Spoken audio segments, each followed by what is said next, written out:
¿Qué tal? Buenas noches. El Gobierno ha puesto a la directa y hoy ha presentado su reforma financiera. El sistema financiero español sigue sin tener credibilidad entre los inversores extranjeros, lo cual supone una prima de riesgo que no baja de los 300 puntos. Eso entre otras cosas, porque lo más importante es que la banca española tiene dificultades para obtener crédito y por tanto no puede financiar la economía española. El objetivo que quiere hacer ahora el Partido Popular con esta reforma financiera es darle la vuelta a la tortilla del crédito, evitar su colapso y que ello lleve a la ruina a familias y empresas. Hay entidades que no cumplen la función básica de dar crédito, eso ha dicho el ministro de Economía, Luis de Guindos, y por eso dice la necesidad de esta tercera reforma. Hoy ha dicho, por ejemplo, en una entrevista al País, que hay entidades, textualmente, que sobreviven lánguidamente. Yo creo que más claro imposible, ¿no? Decir esto de una entidad financiera. Después de la creación del FROP en 2009 y de la exigencia de mayor capital a las entidades en el 2010, que significó, recordemos, una oleada de fusiones, se pasó de 45 cajas a las 17 actuales. Esta sería la tercera reforma del sector y la primera que lleva el Partido Popular. Veremos, en definitiva, cómo va esta tercera reforma. Con las anteriores, en época de Zapatero, el problema no se ha solucionado, pues si bien la primera reforma inyectó capital a través de aquello que se conoció como el FROP, se destinó, sin embargo, a pagar despidos y cierres de oficinas. No entró en el meollo de la cuestión, ¿no? Mientras que la segunda, si bien simplificó el panorama de entidades bancarias con estas fusiones, no ha sido suficiente para que el sistema financiero español recupere cierta credibilidad. Ahora el PP, el Partido Popular, quiere ir un paso más allá y quiere sanear las entidades financieras. Para ello exige mediante esta ley que provisionen la friolera de 50.000 millones de euros para cubrir posibles pérdidas del ladrillo.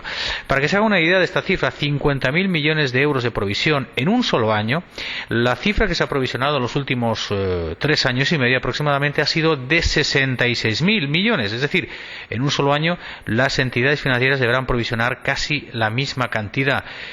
O, por ejemplo, otra cifra, esos 50.000 millones de euros es el doble aproximadamente de los beneficios anuales del sistema bancario español.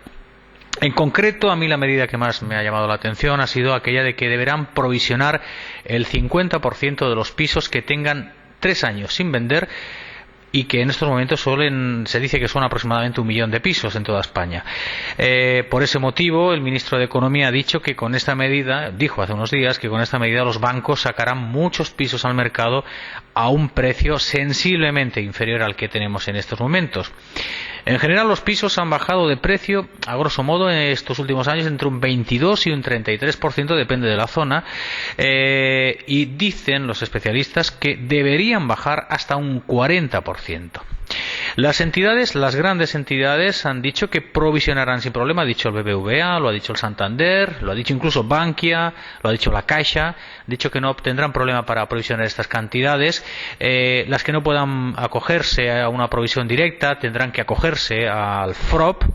Por cierto, el FROP se incrementa a 6.000 millones más el fondo este año, y en cambio otro problema serán las entidades ya intervenidas, que seguramente muchas, se habla de Catalunya Caixa, se habla de Nova Caixa Galicia, tendrán que ser vendidas y otras fusionarse. Habrá más fusiones, sin duda alguna, en los próximos meses en el mundo de la Caja Ahorros española. Algunos opinan ya que esta reforma financiera que lleva Luis de Guindos, que lleva el gobierno del Partido Popular, no reactivará el crédito. Es decir, ya son agoreros antes de que entre en funcionamiento. Dicen que si a un banco le obligas a un aprovisionamiento, lógicamente estás cortando aún más el grifo del crédito a empresas y particulares, pero claro, evidentemente si no se sanea en algún momento las entidades bancarias, yo creo que estamos en las mismas, ¿no? Incluso peor, ¿no?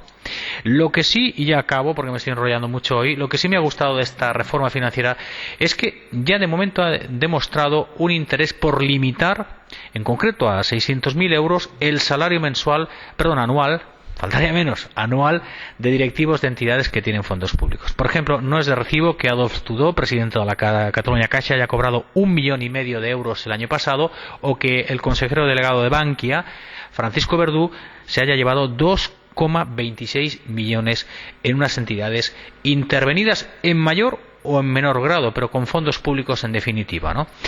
Esperemos que la tercera reforma, a la tercera vaya a la vencida y por fin, por el bien de todos, España empiece como mínimo en el sistema bancario a salir de la crisis, porque si no hay crédito, la crisis nunca, al menos seguro, se acabará.